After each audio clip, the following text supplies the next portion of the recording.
Immigration বিদেশ ভ্রমণে একটি অপরিহার্য অংশ। আপনি যদি বিদেশ ভ্রমণ করতে যান, ইমিগ্রেশন আপনাকে পার হতেই হবে এবং ইমিগ্রেশনই নির্ধারণ করে দেয় আপনি সেই দেশে প্রবেশ করতে পারবেন কিনা। তো ইমিগ্রেশন হয়ে থাকে সাধারণত দুইভাবে, এক নিজের দেশে আর একটা কাঙ্ক্ষিত দেশে পৌঁছানোর পরে। তো এটা নিয়ে কিন্তু অনেকেই দুশ্চিন্তায় থাকে যে ইমিগ্রেশনে আমাকে কী ধরনের প্রশ্ন করবে, অনেকেই কপালে দুশ্চিন্তার ভাঁজ ফেলে দেয়। তো ইমিগ্রেশন কী ধরনের প্রশ্ন করতে পারে বা কী ধরনের প্রশ্ন করবে, তার উত্তর কী হতে পারে, তার একটা ডিটেলস নিয়ে আমি আজকের আমার এই ভিডিওটা সাজিয়েছি। আশা করি এই ভিডিওটা দেখলে আপনারা ক্লিয়ার হতে পারবেন। আপনি যে কোনো সময় বাংলাদেশ থেকে পৃথিবীর যে কোনো দেশে যান না কেন, এই ভিডিওটা আপনি সংরক্ষণ করে রাখতে পারেন। আজকে আমি আপনাদেরকে জানিয়ে দেব যে ইমিগ্রেশনে সবচাইতে কমন 5টি প্রশ্ন, যে 5টি প্রশ্ন সাধারণত প্রত্যেকটা দেশের ইমিগ্রেশন করেই থাকে। আপনি বাংলাদেশ থেকে যে কোনো দেশে যান না কেন, Bharat, Pakistan, Australia, America, Africa, যে দেশেই যান না কেন, এই 5টা প্রশ্ন মোটামুটি কমন আপনাকে করবেই। তো এই 5টি প্রশ্নের সম্ভাব্য উত্তর কী হতে পারে সেটাও আপনাদেরকে জানিয়ে দেব। তো বন্ধুরা, আপনারা যে যেখান থেকে দেখছেন অবশ্যই ভিডিওটা শেয়ার করে দেবেন এবং কমেন্টস করে জানাবেন ভিডিওটা আপনাদের কেমন লাগলো। বিশেষ করে আপনাদের ভালোবাসা এবং আপনাদের সহযোগিতায় বিআর মাসুদ ব্লগ এখন প্রায় 18,000 সাবস্ক্রাইবার ছুঁই একটা পরিবার। এর জন্য অবশ্যই কৃতিত্ব দেব মহান আল্লাহ তাআলাকে এবং আপনাদের সহযোগিতাকে। তো বন্ধুরা, আসুন আমরা এখন জেনে নেই যে সেই 5টি প্রশ্ন কী।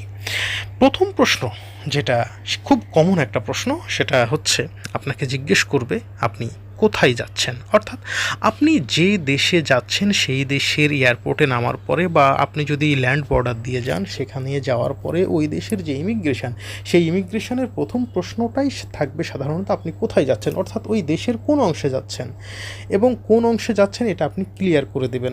এবং আপনার যদি কোনো আত্মীয় স্বজন থাকে আপনি সেটাও ক্লিয়ার করবেন, আপনি কী উদ্দেশ্যে যাচ্ছেন, কোথায় যাচ্ছেন সেটা কিন্তু আপনাকে প্রশ্ন করবেই।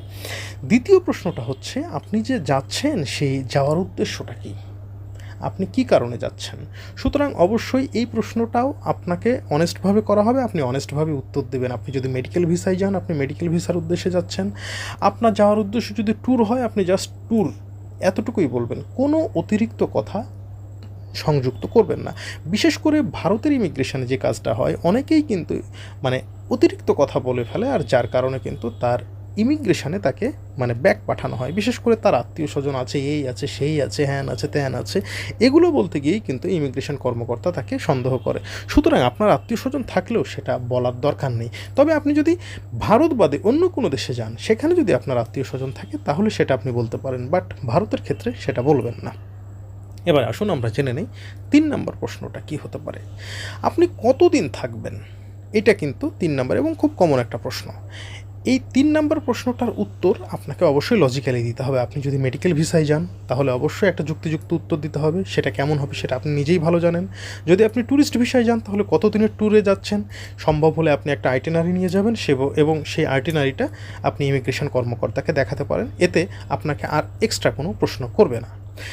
চতুর্থ যে প্রশ্নটা খুব কমন প্রশ্ন এবং এটা সাধারণত করেই থাকে যে আপনি কোথায় থাকবেন, এবং এই ক্ষেত্রে কিন্তু বিশেষ করে আপনার হোটেল বুকিংয়ের কাগজটা ইমিগ্রেশন কর্মকর্তা দেখতে চাইবে এবং এটা কিন্তু আপনাকে দেখাতে হবে। যদি দেখাতে না পারেন তাহলে কিন্তু এমনও হতে পারে আপনাকে ব্যাক পাঠিয়ে দেবে।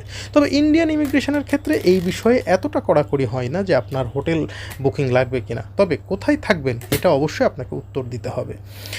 এবং সর্বশেষ আরও একটা প্রশ্ন, পঞ্চম প্রশ্ন, যে প্রশ্নটা অবশ্যই করে থাকে আবার অনেককে নাও করতে পারে, তবে ম্যাক্সিমাম ক্ষেত্রে করে থাকে, সেটা হচ্ছে আপনার পেশা কী, অর্থাৎ আপনার প্রফেশনটা কী, সেই সাথে আপনার এনওসিও চেক করতে পারে। সুতরাং আপনার পেশা কী অবশ্যই আপনি অনেস্টলি উত্তর দেবেন এবং আপনার এনওসি থাকলে সেই এনওসিটা আপনি প্রুফ করবেন। বন্ধুরা, এই 5টি প্রশ্নের বাইরেও আরও নানা রকম প্রশ্ন করতে পারে, তবে সাধারণত এই 5টি প্রশ্নই করে। সব সময় চেষ্টা করবেন ইমিগ্রেশনে সবচাইতে সংক্ষেপে এবং ছোটোভাবে উত্তর দেওয়ার। যদি আপনাকে বারবার তারা বলে কী উদ্দেশ্যে কেন যাচ্ছেন, আপনি একই কথা, আপনি ট্যুরে যাচ্ছেন। আপনি যদি ডাবল এন্ট্রি কাজে যান তাহলে সেটাও আপনি স্পষ্টভাবেই বলে দেবেন যে আপনি ডাবল এন্ট্রি ভিসার কাজে আপনি কোনো এম্বাসি ফেস করতে যাচ্ছেন।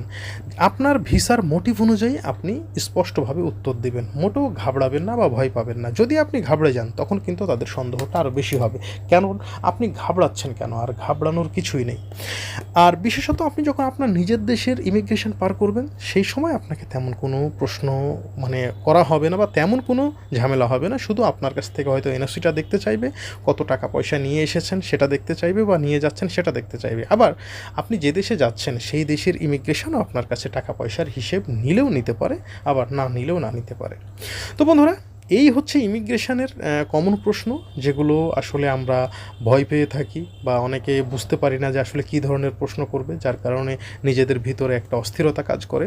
আশা করছি আমার এই ভিডিও থেকে আপনারা সেই প্রশ্নের উত্তরগুলো পেয়েছেন। সকলকে ধন্যবাদ। আসসালামু আলাইকুম ওয়া রাহমাতুল্লাহ।